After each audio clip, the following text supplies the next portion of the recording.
Oh mein Gott. Ja, es ist fast vorbei und ich habe nichts hinbekommen. Ja, okay, so, egal. Hallo und herzlich willkommen zu meinem letzten Video für 2018, logischerweise, weil das ja innerhalb von weniger als 2 Tagen oder bei mir mehr als 2 Tagen, also so 5 Stunden mehr, noch läuft und dann zu Ende ist. Und dann kommt 2019, ein Jahr, auf das ich mich auf jeden Fall mehr freue als auf dieses Jahr. Und vor allem die Spiele, die halt für nächstes Jahr schon angekündigt wurden. Wow, tolle Überleitung. Egal wie, ich bin so gespannt auf die Spiele nächstes Jahr und ich bin gespannt auf die Ankündigungen noch für Spiele nächstes Jahr, die halt nächstes Jahr dann noch kommen. Wow, wie oft kann man nächstes Jahr innerhalb von einem Satz sagen? Und deswegen habe ich mir gedacht, okay, ich mache wie alle anderen auf YouTube oder wie viele andere, mache ich eine Liste von Spielen, auf die ich mich in 2019 freue. Wow, das war ein Titel, den man hätte nutzen können für das Thumbnail. Nichtsdestotrotz fangen wir einfach mal an direkt. Ich erzähle immer noch ein bisschen zu der Geschichte der Spiele, die ich ausgesucht habe, aber ich werde nicht viel von der Story jetzt eingehen, da manche ja noch gar nichts so richtig haben und nur so ein Thema oder nur so einen kleinen Teaser bekommen haben. Deswegen gehen wir es einfach mal an. Platz Nummer 5 ist Ori and the Will of the Wisps. Ein Spiel, das ich nicht richtig aussprechen kann, offensichtlich. Ich meine, egal. Ich habe Ori and the Blind Forest selbst noch nicht richtig angefangen oder durchgespielt. Ich habe bisher nur 40 Minuten ungefähr darin verbracht und das war der Prolog und bisschen vom Anfang des Spiels. Was nicht bedeutet, dass ich mich nicht auf den Nachfolger freuen kann. Bisher hat nämlich Ori and the Blind Forest für mich sehr tolle Musik gegeben und visuell ein Spiel, das ich auf jeden Fall noch durchspielen möchte, bevor der nächste Teil rauskommt. Deswegen ist es ein Titel, der emotional schon oft einfach nur von der Musik her mich irgendwie schon fertig gemacht hat. Ich musste schon mal einfach weinen, einfach nur weil ich die Musik gehört habe. Und es ist echt krass, weil das Spiel an sich eigentlich so, ich kenne das Spiel noch nicht ganz und deswegen ist es gerade so schön, als ich den Trailer zum Beispiel, den Reveal-Trailer auf der E3 2017 gesehen habe und es war wundervoll, weswegen ich irgendwie so, ich hatte Gänsehaut ohne Ende und deswegen, ich kann das nicht wirklich in Worte fassen. Ich hoffe, ihr könnt es verstehen.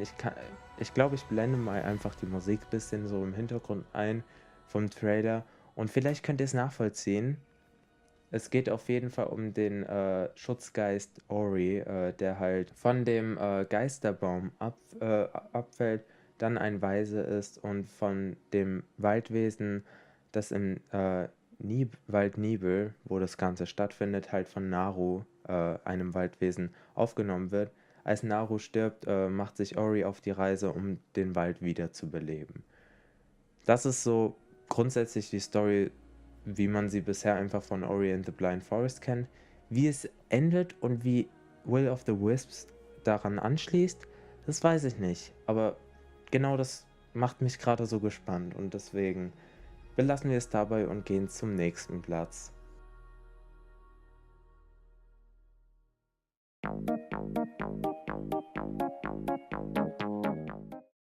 Platz Nummer 4 ist Luigi's Mansion 3, was bisher nur einen kleinen Gameplay-Teaser und nur ein paar kleine Cutscenes gezeigt hat. Luigi's Mansion ist eine Spielereihe, die ich so erst gar nicht kannte, bis ich 2012 dann davon erfahren habe, dass ein zweiter Teil rauskommt. Dann habe ich mir ein Let's Play zum ersten Teil angeschaut und fand das einfach super. Ich habe den zweiten Teil dann, sobald er rauskam, in 2013 war es, glaube ich, März, habe ich ihn mir dann geholt und war erstaunt. Ich hatte so viel Spaß, auch wenn vieles irgendwie leichtsinniger genommen wurde als im ersten Teil, was schade war, aber auch nicht so schlimm. Es hat zum Spielstil gepasst und gerade zum Thema des Spiels, also des zweiten Teils, was aber jetzt zum dritten Teil rübergeht, und zwar auf meine Hoffnung, dass es jetzt irgendwie eine Mischung aus beiden wird oder mehr aus der Horrorstimmung aus Luigi's Mansion 1. Nachdem ich Luigi's Mansion 1 auch jetzt auf dem 3DS im Remake gespielt habe, ist mir aufgefallen, dass viele Sachen, selbst auf dem 3DS Remake, was immer noch etwas leichtsinniger ist als das komplette Original, es hatte irgendwie diese Stimmung, die man sonst nicht hat. Und ich hoffe, Luigi's Mansion 3 bekommt sie noch. Man weiß nur bisher vom Schreck weg, Flu oder so wie er heißt. Ich zeige es einfach mal hier auf dem Bildschirm. Der Saugglocken oder wie ich sie nenne, Pömpel ausschießt, was jetzt bisher noch nicht viel Aussagekräftiges sagt, aber man wird schon erfahren. Ich meine, es wurde bisher nur der kleine Teaser-Trailer gezeigt und da stand auch noch, dass der Titel des Spiels noch nicht final ist, was natürlich noch zu Veränderungen führen könnte, gerade im Spiel an sich.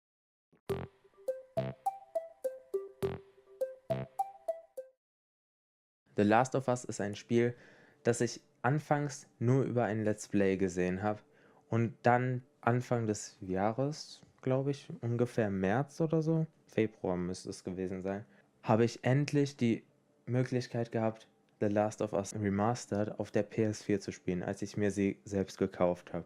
Dieses Spiel war emotional eine richtige Achterbahn und ich musste an Stellen, die ich trotzdem kannte, immer noch irgendwie weinen, gerade am Prolog, was echt schlimm ist, wenn man selbst im Prolog schon weinen muss. Man fühlt sich irgendwie mit eingebunden, obwohl man irgendwie eine dritte Person ist. Man schaut natürlich auf diese zwei Charaktere, was immer noch schön ist. Ich bin so gespannt auf den zweiten Teil, da der zweite Teil bisher irgendwie so ein Thema hervorgebracht hat, was mehr auf Hass schließt. Und das ist ein sehr interessanter Entschluss, Hass irgendwie darzustellen, gerade dadurch, dass es viele Ausmaße erreichen kann. Und deswegen bin ich sehr gespannt. Und ja, das Gameplay sieht bisher ganz ähnlich aus wie The Last of Us 1, was natürlich sehr gut ist, da das Gameplay im ersten Teil schon viel geschafft hat und gerade irgendwie hinbekommen hat, so Stealth-Gameplay und trotzdem noch Shooter-Elemente reinzubringen, was perfekt ist. Auch das Crafting-Menü, was man bisher im ersten Teil hatte, hoffe ich, kommt zurück und vielleicht noch in verbesserter Weise. Mehr kann ich ja noch nicht dazu sagen. Man hat ja bisher nur von der Story gehört. Wenn nicht, mache ich noch ein Spekulationsvideo, was so alles kommen kann. Es gibt aber viele gute, also könnt ihr euch auch mal auf YouTube umschauen. Da gibt es richtig gute Videos, die sehr viel Spekulation zu dem neuen Spiel geben und damit beende ich erstmal diesen Teil.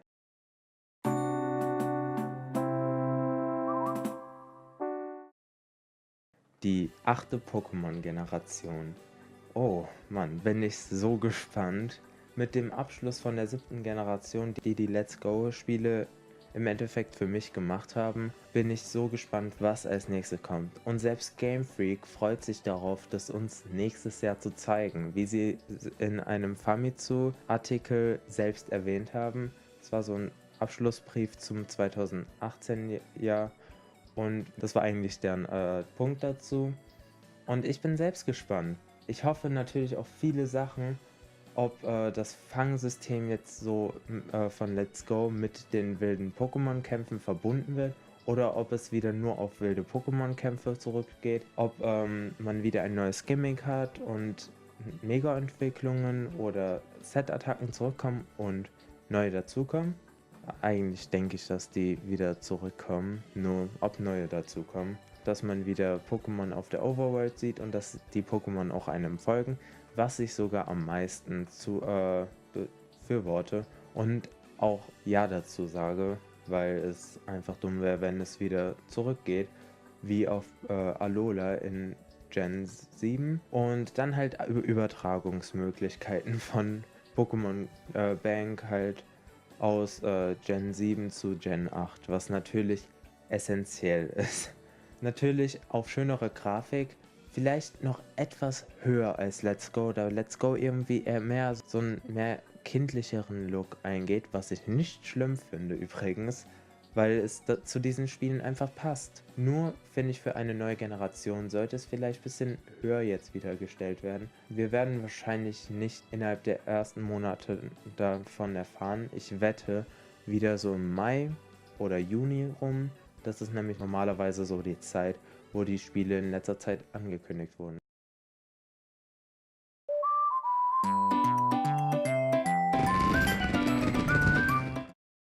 Animal Crossing für die Nintendo Switch. Dieses Spiel ist ein Spiel, das sehr wichtig für mich ist und das sehr wichtig für mich war, was ich auf der Wii U nie bekommen habe. Ein neues Hauptspiel, das nach 6 Jahren nach dem letzten Animal Crossing Teil kommt. Und zwar nach Animal Crossing New Leaf, das jetzt schon inzwischen 6 Jahre auf dem Buckel hat, was echt krass ist.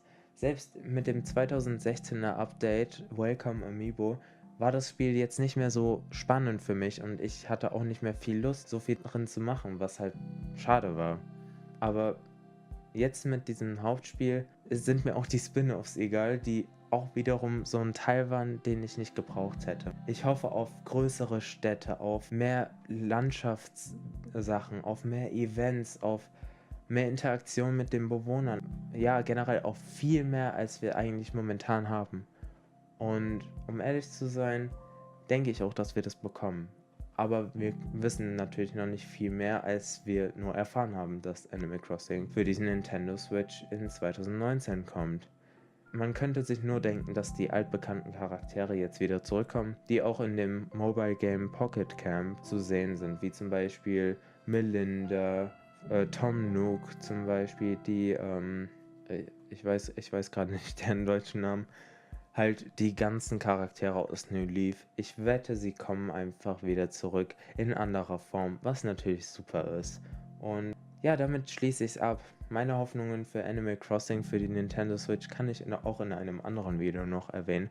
Und wenn ihr es sehen wollt, dann sagt es mir einfach, dann schreibt es mir in die Kommentare. Übrigens, schreibt mir auch in die Kommentare, was eure Top-Liste für 2019 ist. Auf welche Spiele freut ihr euch am meisten nächstes Jahr? Und auf welche Spiele eventuell sogar nicht? Stimmt ihr mit meiner Liste überein oder in welchen Punkten unterscheiden sie sich? Schreibt es einfach in die Kommentare, gebt dem Video vielleicht einen Daumen hoch und abonniert mich, wenn dieses Video und meine anderen Videos euch gefallen. Ich hoffe, ihr habt ein frohes neues Jahr. Bis dann, tschüss.